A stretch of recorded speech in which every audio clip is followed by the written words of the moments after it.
야고보서 살아있는 믿음, 야고보서 살아있는 믿음이라는 주제로 함께 하나님 말씀 나누겠습니다. 안쪽에 명칭을 보시면 우선 헬라어로 볼 때는 야고보서라는 말씀은 이렇게 되어 있습니다. 이아코브 에피스톨레, 이아코브 에피스톨레 이렇게 되어 있습니다. 그 뜻은 야고보의 서신이라고 하는 그러한 뜻입니다. 영어로는 제임스라고 이렇게 부르는데요. 제임스라고 하는 것은 사실은 헬라어에서 라틴어로 바뀌면서 야코프스, 야코무스, 제임스라고 이렇게 되어 있습니다. 그래서 구약에서 말하는 야곱이라고 하는 그 이름이 오늘 신약에 와서 라틴어까지 거치면서는 오늘 이렇게 야코무스까지 되어 있고 영어로는 제임스라고 이렇게 바뀌어서 처음에는 조금 낯설 수 있습니다만 영어로는 제임스라고 이렇게 되어 있습니다. 우리말로 볼 때는 야고보서 그래가지고 야고보가 보낸 편지 이렇게 되어 있습니다. 이 야고보서의 저자는 야고보인데요. 성경에 등장하는 야고보 중에서 예수님의 동생 야고보로 우리가 이렇게 볼 수가 있습니다. 그는 실제로 초대교회 때에 교회에서 중요한 역할을 감당했습니다. 그 시대의 배경은 네로 시대라고 하는데요. 54년에서 68년경입니다. 극심한 환란 중에 있었던 성도들에게 오늘 편지를 쓰게 되었습니다. 특별히 여기에 등장하는 수신자, 흩어져 있는 12지파를 강조하는 것으로 보아서 일단 야고보서는 유대인 그리스도인을 대상으로 쓰여졌다고 이렇게 저희가 학자들은 정리하고 있습니다. 기록 연대는 주후 45년, 62년 이 어간에 우리가 배경으로 하고 있습니다. 그런데 야고보서는 극심한 환란에 대한 내용을 특별히 말하기보다도 어쩌면 공동체 내부의 이야기를 많이 말합니다. 어떤 환란이 있는가에 대한 주제보다는 공동체 내부의 상황, 이렇게 힘들수록 어떻게 믿음을 지키는가, 이렇게 어려울 때 어떻게 교회 안에서 문제가 생길 수 있는가, 신앙이 형식화되지 않는가, 어떻게 보면 불의한 부자들이 많지 않은가, 성도끼리 차별하지 않는가, 서로 향해서 말을 함부로 하고 교제가 깨어지진 않는가, 이렇게 내부적인 문제에 더 집중하는 특징을 가지고 있습니다. 결국 이 야고보서의 내용은 믿음으로 의롭다 함을 받은 성도들이 이 땅에서 어떻게 그 믿음대로 살 것인가에 대한 매우 실천적인 내용을 가르치고 있습니다. 균형을 잡아야 할 것은 구원은 믿음으로 받지만 그 믿음은 행위로 증명된다는 것을 우리에게 잘 설명하고 있습니다. 거짓 믿음이 범람하는 시대에 하나님을 정말 믿는 사람은 그 믿음 때문에 삶이 달라지고 믿음을 보여주게 되어 있다. 이렇게 정리할 수 있습니다. 구조를 보시면 셋으로 나눌 수가 있습니다. 1장 1절부터 18절까지가 믿음의 시련, 당시 어려운 많은 환란에 대한 배경을 얘기하고 있습니다. 1장 19절부터 5장 6절까지의 대부분의 내용은 이제 믿음이 있는 사람은 이렇게 산다고 하는 그 실천 사항들을 얘기하고 있습니다.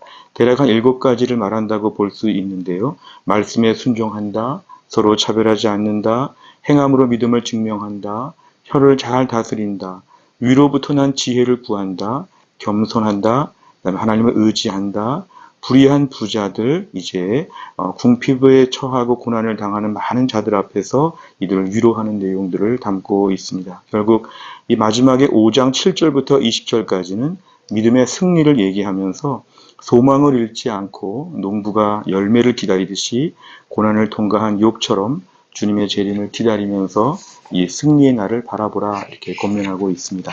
오른쪽에 세 번째 주제를 보시면 첫째, 핍박의 시기에 믿음을 보존해야 한다 그랬습니다.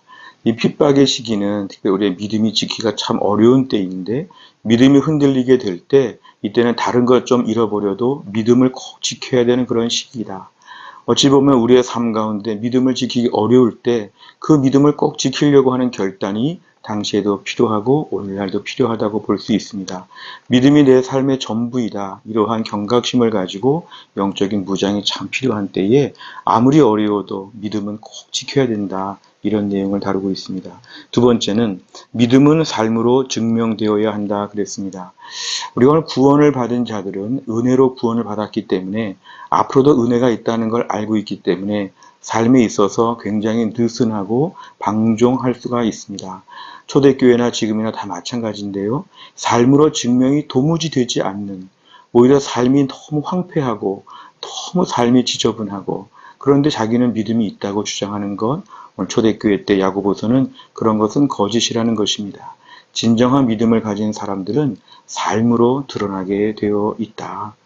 그냥 구원에 대한 교리를 내가 인정하고 수긍한다. 이게 믿음이 아니라 그 교리를 알고 신앙의 분명한 내용을 알게 되면 삶이 당장 달라지게 되어 있다는 것입니다. 완벽하진 않더라도 삶이 달라지는 모습들이 드러나서 겉모습을 보고도 알 수 있을 정도가 된다. 우리의 삶이 그래서 믿음을 담아내는 그릇이 되어야 한다. 이렇게 얘기하고 있습니다. 세 번째를 보면 믿음은 균형이 필요하다 그랬습니다. 우리가 오늘 초대교회 당시의 상황을 볼 때 이것은 종교개혁 시대도 마찬가지였습니다. 어찌 보면 믿음으로 구원받는가 행함으로 구원받는가 이걸 제가 날카롭게 대립하다 보면은 사실 성경을 저희가 절반만 이해하게 됩니다. 로마서의 말씀처럼 믿음으로 의롭다 하는 것, 이신칭의라고 하는 것은 분명한 것입니다. 왜냐하면 삶으로 아무리 완벽하게 살아도 우리는 구원을 받을 정도로 100점은 못 맞기 때문에 그렇습니다. 그러니까 우리는 믿음으로 구원을 받는다. 이건 분명한 또 하나의 기둥이고요. 또 한 가지 기둥은 로마서와 대조가 되는 야고보서의 말씀입니다. 그렇게 믿음을 소유한 자는 완벽하진 않아도 다르다는 것입니다. 완벽하진 않아도 다르다는 것입니다. 점점 더 의로운 삶을 동경하게 되어 있고 주님 안에서 더 경각심을 가지고 신앙생활 하면서 옛날처럼 빵점 맞고 다니진 않는다는 것입니다. 100점은 안 나오더라도 점점점 좋아지는 삶이 나타날 수밖에 없다. 믿음은 이 땅에서 선한 열매가 드러날 수밖에 없다는 것이죠. 정상적인 신앙생활을 하고 매일 말씀과 기도로 은혜 가운데 살게 되면 우리 안에 내주하시는 성령께서 우리를 그렇게 빵점짜리로 내버려 두지 않으신다는 것입니다. 점점 온전해지는 것. 끝까지 100점은 맞지 못하지만 점점 온전해지는 이런 과정이 우리의 삶에 있다는 것입니다. 그래서 하나님을 잘 믿는 사람은 이 땅을 살면서도 사람들 앞에서의 삶도 변화가 된다. 신앙 인격이 달라진다. 결국 우리가 믿음이 참 중요하고 믿음에 맞는 삶이 서로 보충되고 서로 균형을 맞춰야 한다는 것을 가르치고 있습니다. 네 번째 적용을 보시면 첫째, 지금의 고난 속에서 믿음을 지켜야 한다 그랬습니다. 우리가 지금 코로나 4년차를 맞이하였고 또 경제적으로 또 질병이나 여러 어려움 가운데 처해 있는 것을 우리 주님이 아십니다. 그런데 우리의 삶에는 여전히 우리 앞에 험악한 일들이 많이 있습니다. 그럴 때 우리가 고난 때문에 나는 믿음을 못 지킨다 이렇게 말하는 것은 애초부터 모순되는 것입니다. 믿음은 고난 속에서 지키는 것입니다.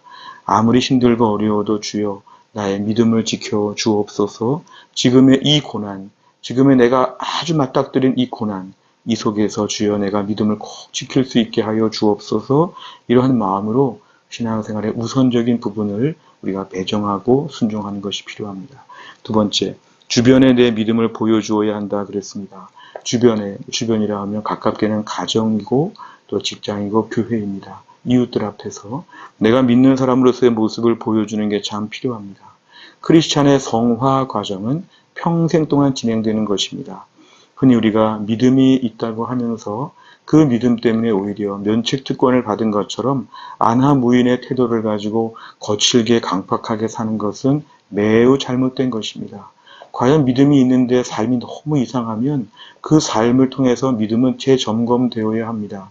예수 그리스도를 구세주와 주님으로 섬긴다는 분명한 고백이 있다면 우리의 삶에 있어서 믿음은 자꾸 드러날 수밖에 없습니다. 말 한마디를 해봐도 예수 믿는 사람은 다릅니다. 하루 일과표를 봐도 다릅니다.